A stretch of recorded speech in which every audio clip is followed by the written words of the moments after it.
Have you tried other fleets? I've tried Postmates. I'm still a Postmates driver. I've tried Grubhub. It doesn't favor for me. They're quick to drop you. I just became a ship driver, as where you deliver groceries for the customer. I've tried to get on with Instacart, but it doesn't work. I mean, it not necessarily doesn't work. There's a waiting list in Miami, and I'm not gonna wait around for them. So yeah, that's who I've done. So I can say I've honestly drive for 4 different companies.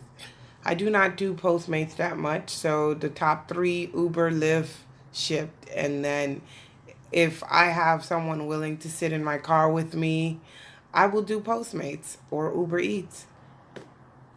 Okay. You started driving for Uber and Lyft with no car. How did you get around?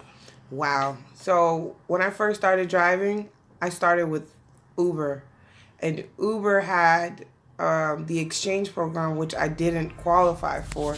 So I signed up with the car rental, and the car rental companies they had at that time. They had Lyft. No, they had sorry, they had Hertz and Enterprise to choose from. I chose Enterprise, and they gave me a car, and in the beginning it was what, $200 a week, insurance and the rental for the car.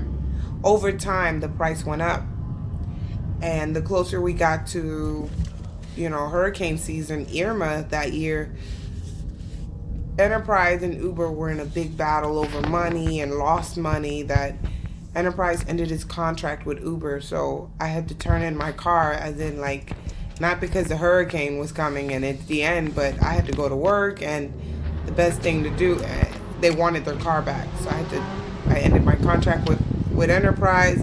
Enterprise wanted nothing more to do with Uber, and it was one of the first companies that basically had a legitimate contract with Uber, that if you drive the car, they just take the money out your pay though.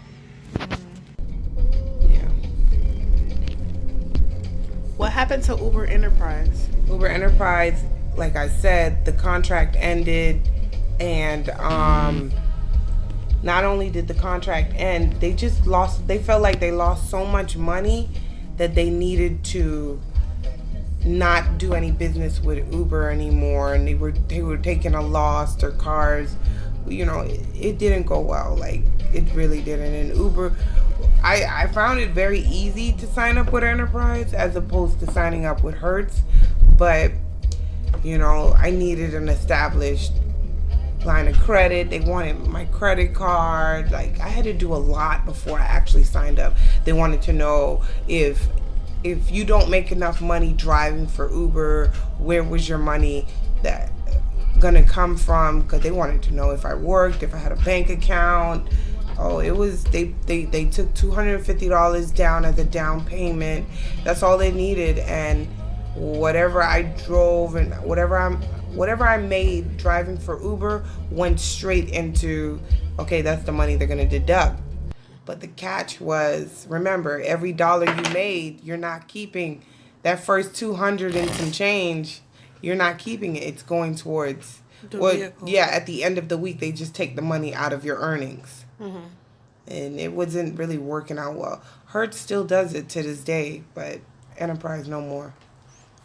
Is that why you haven't tried Uber or Hertz?